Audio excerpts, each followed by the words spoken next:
very warm welcome to Brand Equity with me, Sonali Krishna. Today we have a very special guest with us. He is Ben Page, the CEO of IPSOS Global, and that is a market research company.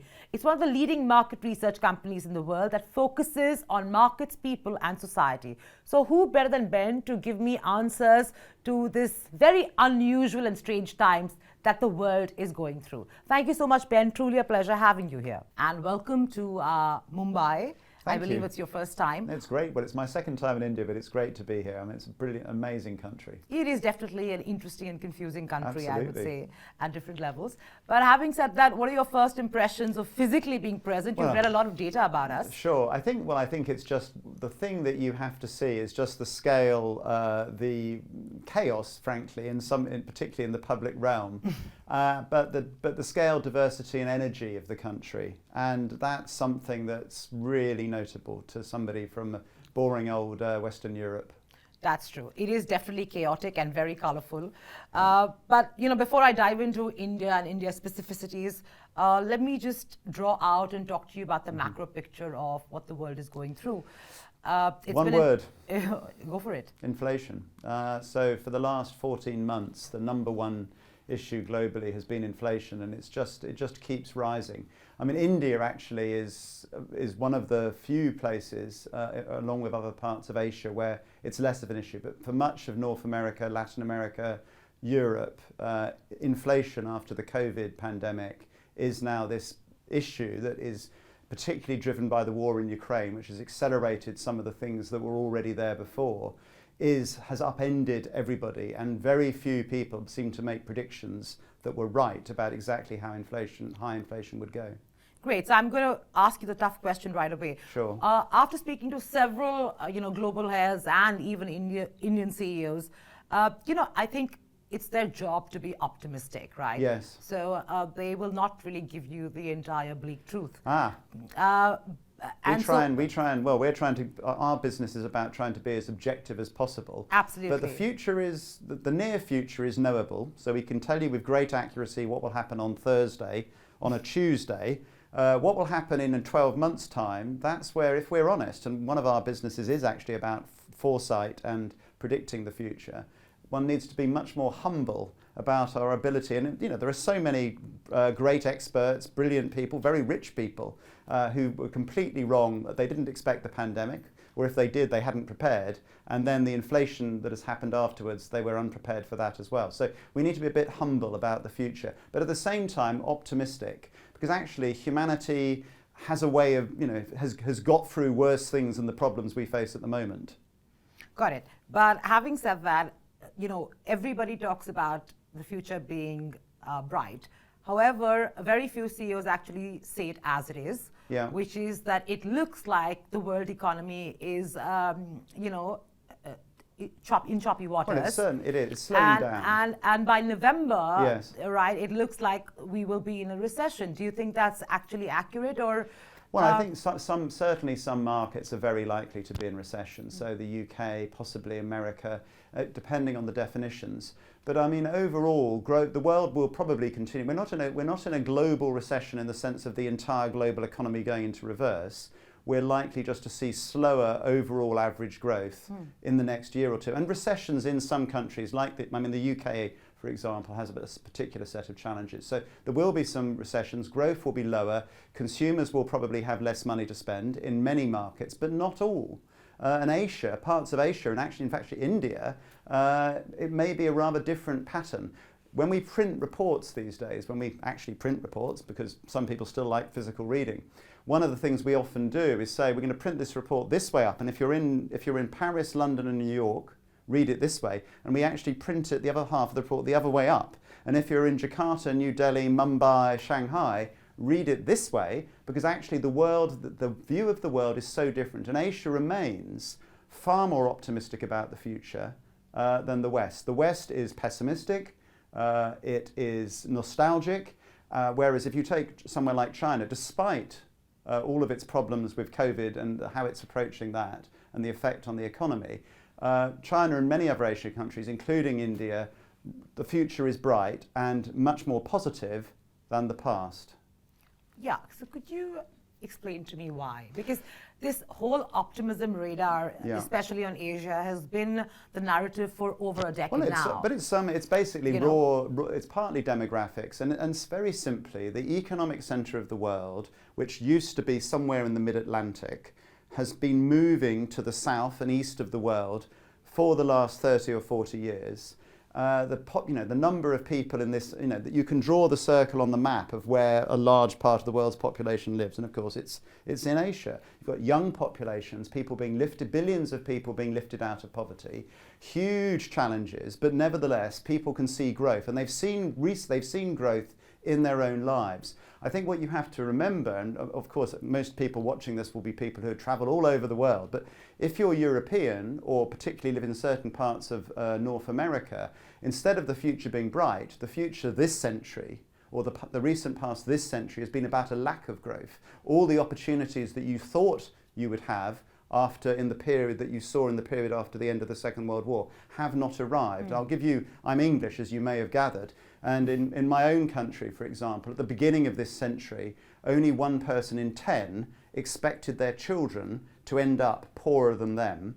By 2019, before the pandemic, that figure had risen from 1 in 10 to 45%. So that's a massive psychological shift. In Asia, completely different. People are expecting more growth, more stuff, more opportunities, and I think looking at India's trajectory, for example, they're often right. Okay, so let me counter you with some of the demographic bits. Yeah. Everybody talks about Asia's demographic, barring Japan, which is an Yes. aging population. Yes. But let's talk about India and with this robust young country, Yes. right? But it's also, people talk of it as a demographic dividend. Yes. How about we look at it as a demographic liability? In what sense? In the sense that you have so many young people and not enough jobs. Well, your own report says yes. Unemployment is a big issue. No, issue, absolutely. specifically in India. Yes, although the level of concern about unemployment in India at the moment, which is around 40%, that is still half what it was in my country, in Britain, in the early 1980s. And so, yes, and you've also got underemployment. So I think how you deal with your young, very educated population in some cases is a real challenge. Migration is one option. I notice that people running the world's largest tech companies in America are very often Indian. Britain is now importing far more people from India than from the European Union next door because, of course, they have the skills to take advantage of that. So I think it's still, despite all of the challenges of, say, a young, restless population or a young, unemployed population potentially, that's still often a better problem to have than one of a very elderly population with nobody to earn money and pay taxes to look after them. Okay, noted. Yeah. We'll have this conversation, let's say, a year or two later and let's see how see. that's Well, panned out. No, absolutely. Yeah. I mean, I think it is. I think our population bit Yeah. is worrying.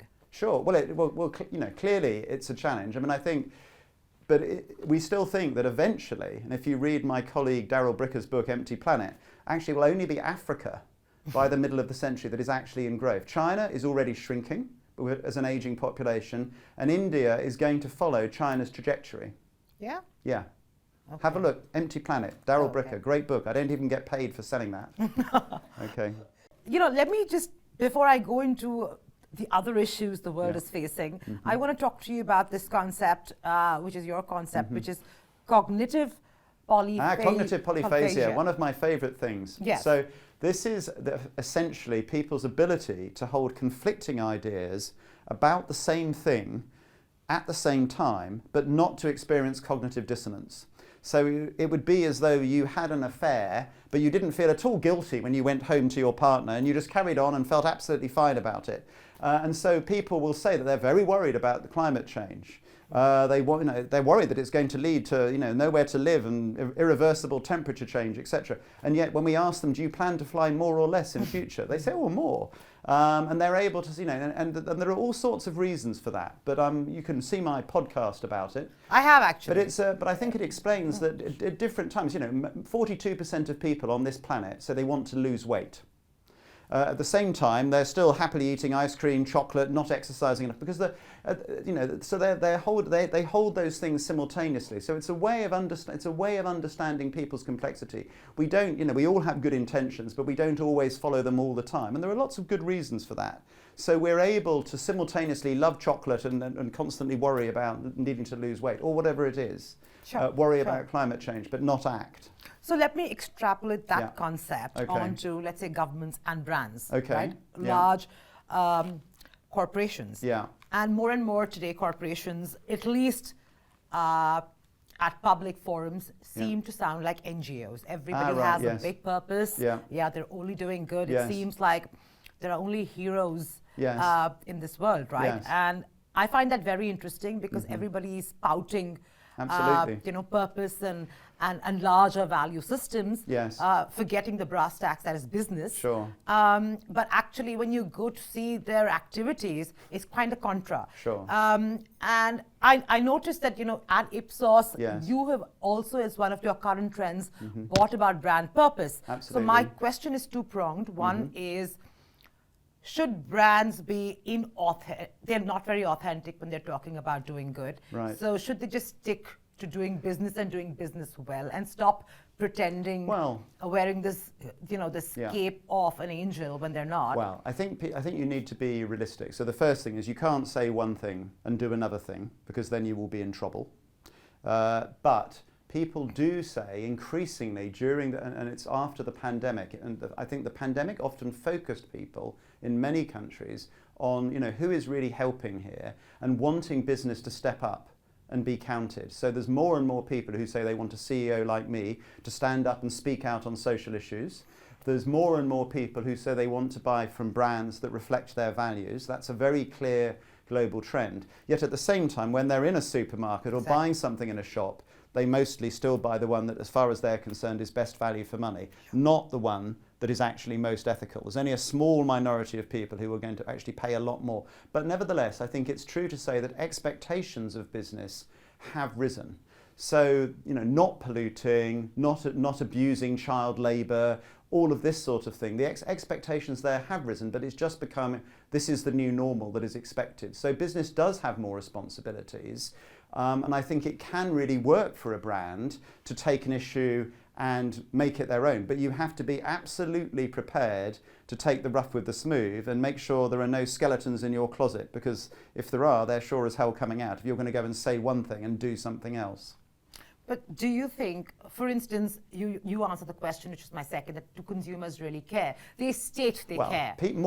I think that's fair. So more people say they care all over the world. Do they actually change their purchasing behaviour? I don't think so. No. So it's true that, and we're back to cognitive polyphasia. And at the actual moment of purchase, it's much less. And there are some brands in some markets that are horrible. And they don't make any claim to be a great employer. They don't make any claim to be, even to be nice to consumers. They're just incredibly cheap. And actually that can work. In fact, there's one airline where I come from where the guy running it he said that he wanted to remove all the seats and put in bicycle seats. And then he said what he wants to do is put a coin operating thing on the door. So when you go to the toilet, you have to put £1 or $1 into the door to be able to use the toilet on the plane. But you see, this could be quite clever, because now you get on the plane, there's a seat. Wow, there's a toilet that's free. Wow. So, I mean, there's horses. I think all I would say is there are horses for courses, but the direction of travel, I think, is clear. And the other point we haven't talked about yet is that while a lot of generational differences are hyped up and exaggerated, you can see a report on our website called Millennial Myths, because half the stuff written about millennials is rubbish. Nevertheless, it is true that younger people do have higher expectations of employers in this area. They are more interested in some of these things. Everybody wants a good career, but young people they are more motivated by the idea of their company making a difference. I completely disagree. By my own experience of the young generation. Sure. I think they're very entitled. Yeah. They have no concept useless young people. But this has been working popular. hard. This has been popular since the Romans. This idea that, again, you can read our report on Gen Z. This marvelous stuff from this century, last century, 2 centuries ago. I mean, I think it was either Cicero or Juvenal who wrote about, young people today. This is about 2,000 years ago. Young people today have no respect for their elders, and everybody's writing a book. So it is a general human trait to be horrible about the next generation. And it's absolutely standard. It's a bit like nostalgia, which is stronger in some places than others, but again is another human trait. So we're always nasty about young people. But tell me, Ben, you're saying that, businesses, are trying to be more responsible. Yes. They may be faking it a bit, but Yeah. broadly, Sure, they, yeah, standards have changed. I mean, and just even in stuff like misogyny, I mean, you won't, whatever your views, you aren't going to go into places and see pictures of naked women in garage. Well, certainly not in most garages I go into, but you would have done when I was young. Sure. So things are changing, and business needs to reflect that, and expectations are changing. But how would you look at, let's say, this big, burst of e-commerce across the world, Yes. and even in a developing nation like India, right? And COVID has just given it so much more of a boost. Absolutely right. 6 times more growth in e-commerce during the first 6 months of the pandemic than in many markets than in the previous 6 years. So, although some of it actually went back a little bit afterwards, but absolutely. But what's the question? The question is that it's become so rampant that I'm so lazy I won't step down I see. to buy anything, although it's accessible. I'd rather call for it. I think some and some. And my point is, you have globally all the big companies talking about climate change. Sure. But what are we doing about this? Right. Right. I don't think anybody is seriously contemplating the kind of impact e-commerce is having on the planet. Sure, and you can talk about the data centers and all of the fulfillment journeys that we've got now. Our cities crammed with people delivering things. I think again, there is a central tension between business saying that it's here to make the planet a better place, and actually ultimately shareholders and investors saying, where's the money? Exactly. And that tension is always there. It's just how you hold that. And I think interestingly, ESG, so environmental, social and governance sort of pressures on business are probably healthy as well, because actually some of that, if you're going to invest in a coal-powered power station, but actually that will have to be closed because of carbon impact in 10 years' time, then that's a pretty risky investment. So I think there's a lot of forces pushing business in the right direction, and even the people after the money. Some of my investors say to me, Ben, do more on ESG, because then we will buy more of your shares because you will be rated. We're already rated as a company that's trying hard on this. More money will be invested in you rather than, say, in a fossil fuel industry. So I think you're right to be sceptical about it. You're right to pick out things like greenwashing, but I do think genuinely that there are things are moving in a positive direction. Okay, let me get to consumer confidence. Yeah. Consumer confidence is at an all-time low globally. Yes. Why is that? Well, I think basically people have got less money. I mean, they're seeing we've lived through this at a global level, a very long period of low inflation. There are not that many people alive who can remember some of the things that happened in the West in the 1970s, the 20% interest rates in America in the early 1980s, and the unemployment that followed. It's interesting in India, very worried about unemployment, not particularly worried about inflation.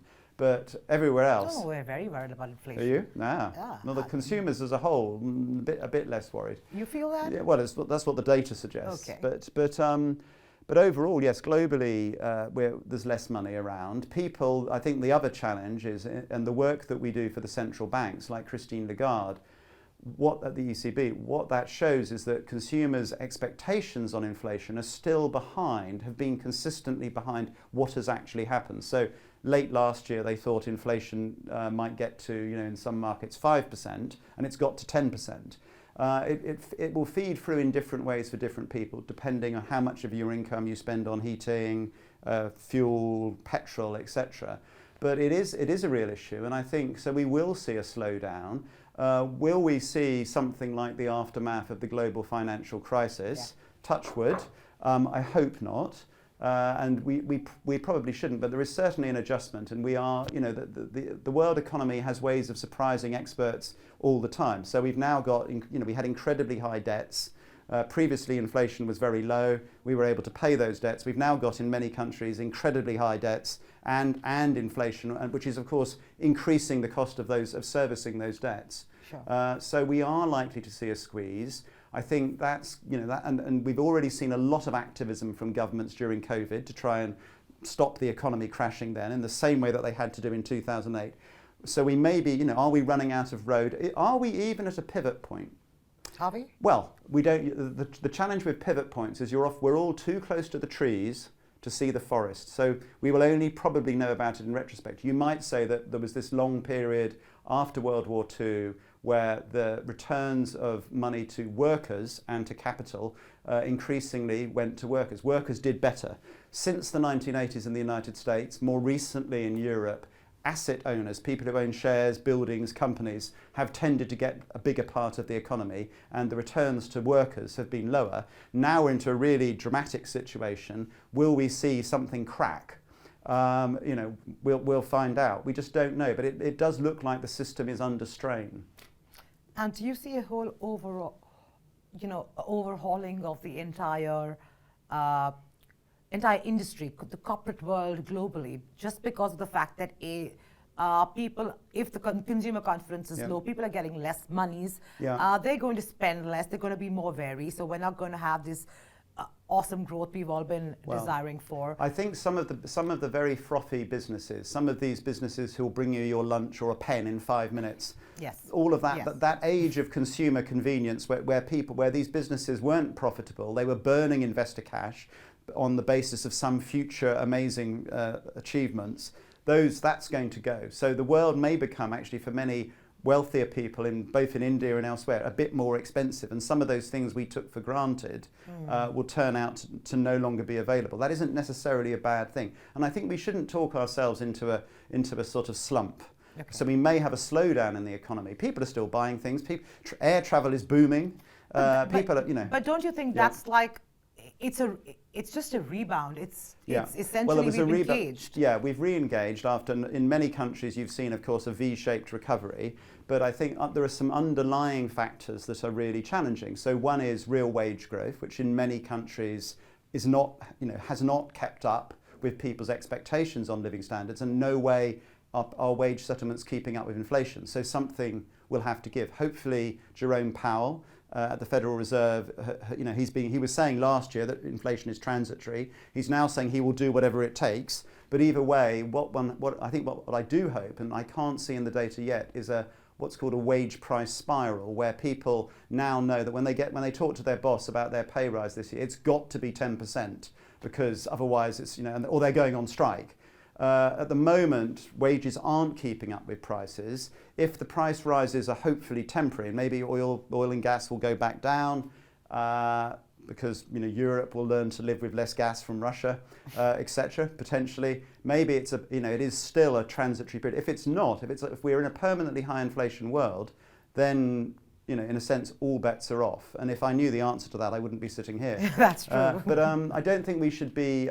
We shouldn't be too pessimistic. And don't say that the whole. People are still going to buy things. They always need shampoo and food. It's not a slump, but it's certainly looking like a slowdown.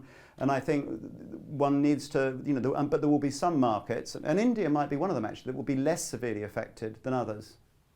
Okay, well, let's hope that's the case. But having said that, what do you think the impact of de-globalisation will be, as we're seeing more and more governments and countries look inward rather than outward? Well, I think as Janet Yellen puts it, friendshoring, and learning from the pandemic, when suddenly that supply chain that delivered everything tomorrow turns out not to work anymore, in a way was a reminder of the need for resilience. So it works in a number of ways. Of course, it could be bad for India if it's providing a lot of services that people want to bring closer. But actually, digital services and professional services, some of those things are less challenging than perhaps making chips for computers, which of course both Europe and America are now investing billions or even hundreds of billions in building some capacity so they don't have to rely on a small island off the coast of China, which may not, is or isn't part of China. Let's not get into that. So I think you will see a bit more resilience. Unfortunately, it will also drive inflation. But it does give us a bit more resilience. It's also actually good for some of the brands listening to this interview. So one of the things, when you're in a global market, you're competing with global products. As we de-globalise and start to want shorter supply chains, it provides more opportunities in some ways for local brands. What the other trend that we've talked about, the rise of purpose, but the other thing that we've seen during the few years of the pandemic has been more people saying they want to buy made in India rather than made in China, for example. So Indians, people in their own country wanting more national products, wanting more authenticity. Is that true?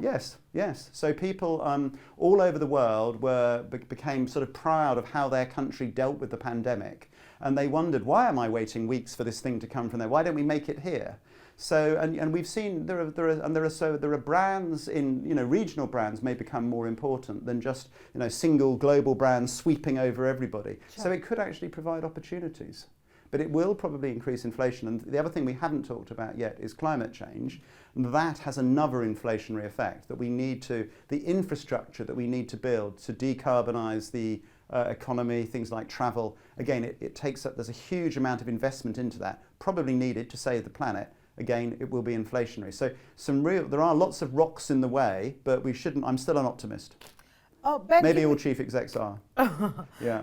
I think so. Yeah. Ben, give me a sense of how, public values have changed in the post-pandemic era. Okay. I mean, again... And if at all. Yeah, I think we need to be careful because actually some of the things that we looked at, people were saying, you can go on the internet, you can go and look at news media, and you will find endless articles saying, how we travel will never be the same, how we work will never be the same, how we shop will never be the same, the world, how our industrial relations will never be the same.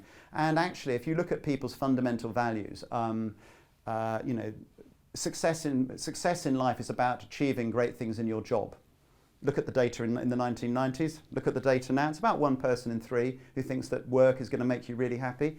Or technology is destroying our lives. So even millions more people all over the world went online, did more things online during the pandemic. So I looked back to the early 1990s. Is technology destroying our lives?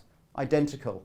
2020, 1992, unchanged. So I think again, this is something called confirmation bias and attention bias. Human beings look for patterns all the time. It's how we're trained to spot tigers in the jungle, things moving. We see patterns, we tell ourselves a story about it, and we say, oh yes, technology is ruining our lives.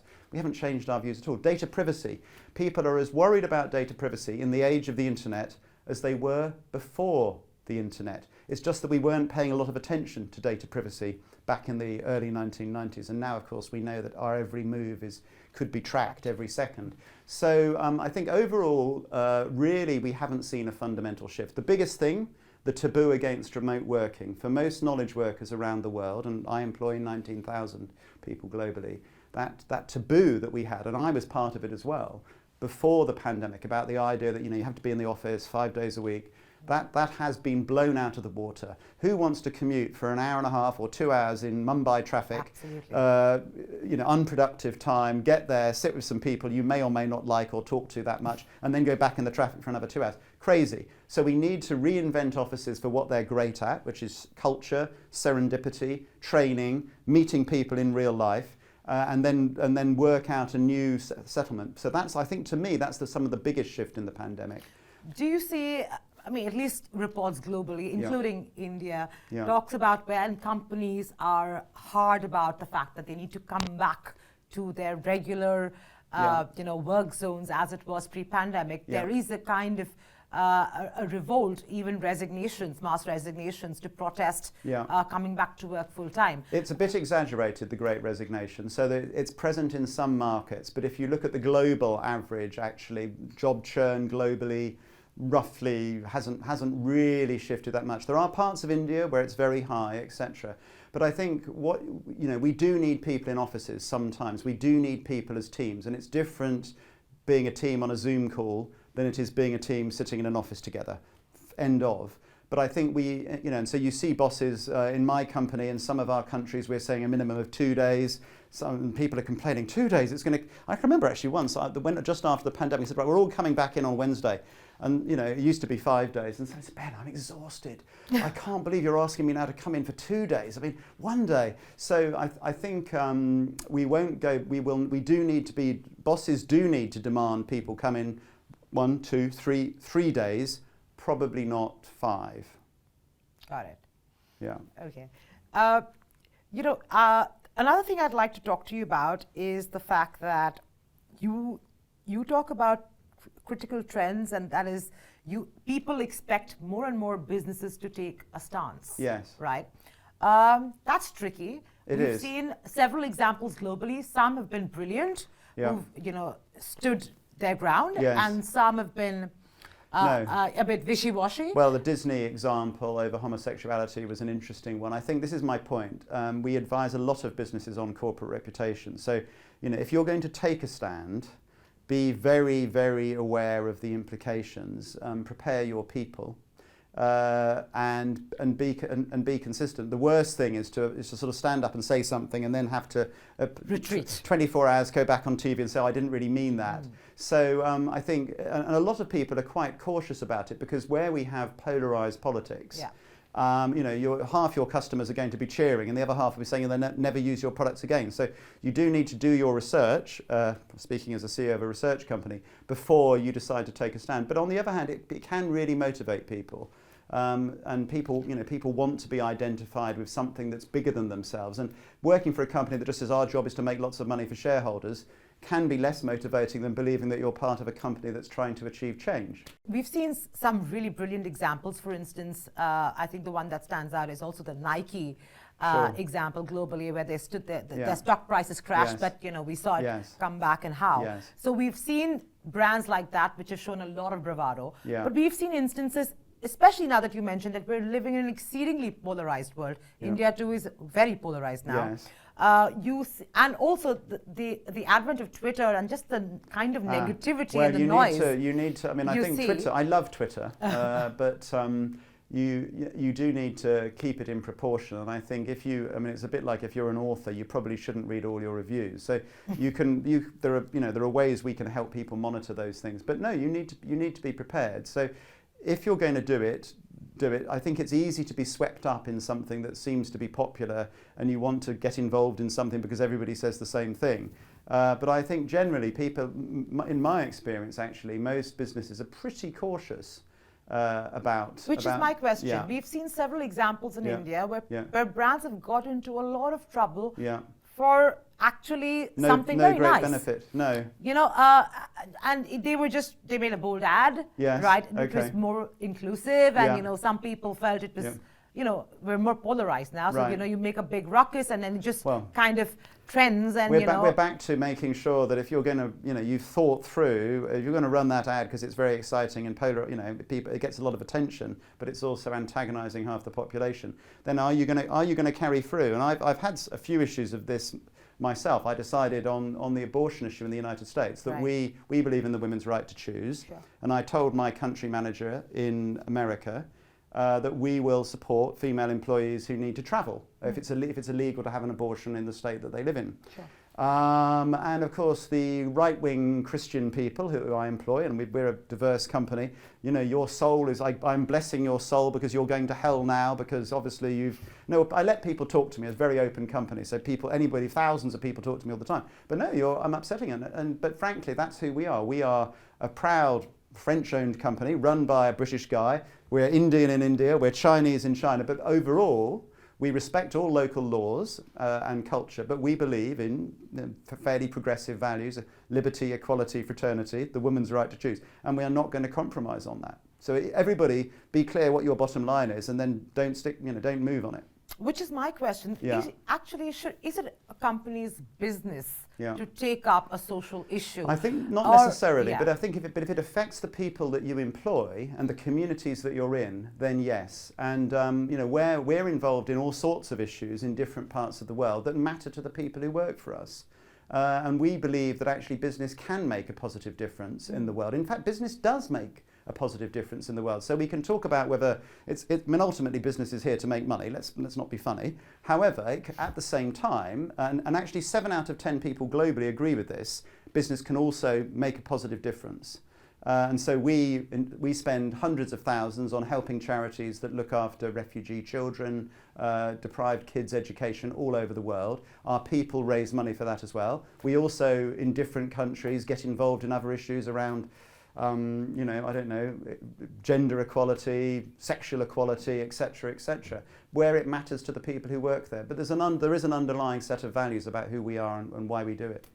Sure. You know, you've been mapping people and their value systems for now a long time. So why is it that you suddenly see the world so different as it was, let's say, a decade ago? People so much more selfish and inward looking. Every country also becoming more and more polarized, the rise of populism.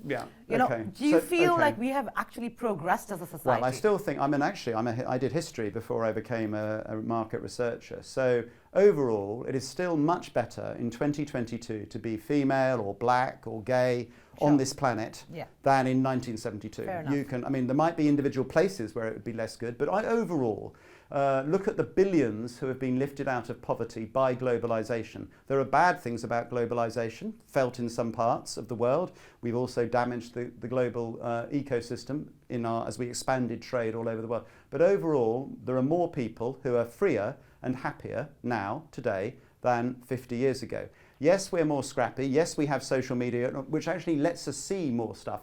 What I find interesting is that when I ask people all over the world, are people angrier these days? They all say, oh yes, they're angrier. And then I say, and are you angrier? Oh no, I'm not. And then of course I look back at my data. This is why the data's so important. I look back at the data from 20 years ago. Around 2000, are people angry today? Oh yes. Are you angry? Oh no. So I think again, we need to be very careful about when we think we're seeing a trend, we see a pattern, we can see lots of shouting in the newspaper. And it's true that there is polarization. I want to come to that. But overall, actually, in terms of people's well-being, it's generally, it's still, as I say, better to be alive in 2022 than 1972 in many, many ways. At the same time, we've got, and not so much in India, although you can see elements of populism in what is happening in India, but in many countries, particularly in the West and in Latin America, you can see this idea of endless economic growth, more opportunities for each generation, constantly rising living standards, that has stopped. And there may be a number of structural features that have caused that. One is that actually the West had lots of opportunities. It exploited other countries, and now as they become more successful economically and keep more of the rewards of their economy for themselves, rather than just passing raw materials to the West, for example, that growth is no longer going to happen, and that is leading to a lot of people saying, "Hang on, where's my conservatory? Where's my extra holiday? My mum had an extra holiday every year. Where's my extra holiday? Oh, it's not arriving." And so you can say, then who do we blame? We could blame immigrants. We could blame some other people. Etc. In Britain, the Brexiteers can blame the Remainers, etc. In America, the Trump people blame, the Democrats or something. But ultimately, it's a frustration driven by a lack of economic growth and a worry about the future. And that makes us also then focus on racial differences, cultural differences in the population. And we always want, we can blame somebody else. And it suits some politicians to find somebody else to blame. But I don't think overall, we should still, if you take the long view, I'm still an optimist. But none of these issues which have brought about this kind of rise in populism across the world is going away anytime soon. In fact, it's going to intensify in terms. Potentially, although generally when populists are in government, it turns out not to work so well. So Donald Trump didn't win a second term. Joe Biden, whatever his strengths and weaknesses, has done things that are making America a slightly more equal society. We'll see if Trump wins. But by the looks of it, Trump might come back. Well, let's wait and see, because interestingly, back to that issue on abortion, he's upset the Supreme Court justices that Trump appointed that have now reversed the Roe versus Wade judgment and made them able to ban abortion in the states that want to. That has actually galvanized the left and some of the people who perhaps didn't vote back in 2020. And so the Republicans were going to clean up in the midterm elections this autumn. That's no longer certain because people have been so galvanized by those issues. So I think it's certainly a challenge. We do need it's a strange time in a sense because, I remember the 1990s, we had globalization was generally seen as positive, the end of the Cold War, we'll spread growth and liberal democracy everywhere.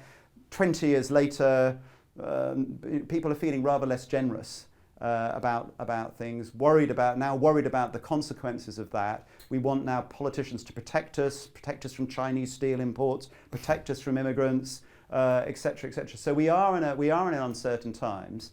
But is the world going to hell in a handcart? Not really.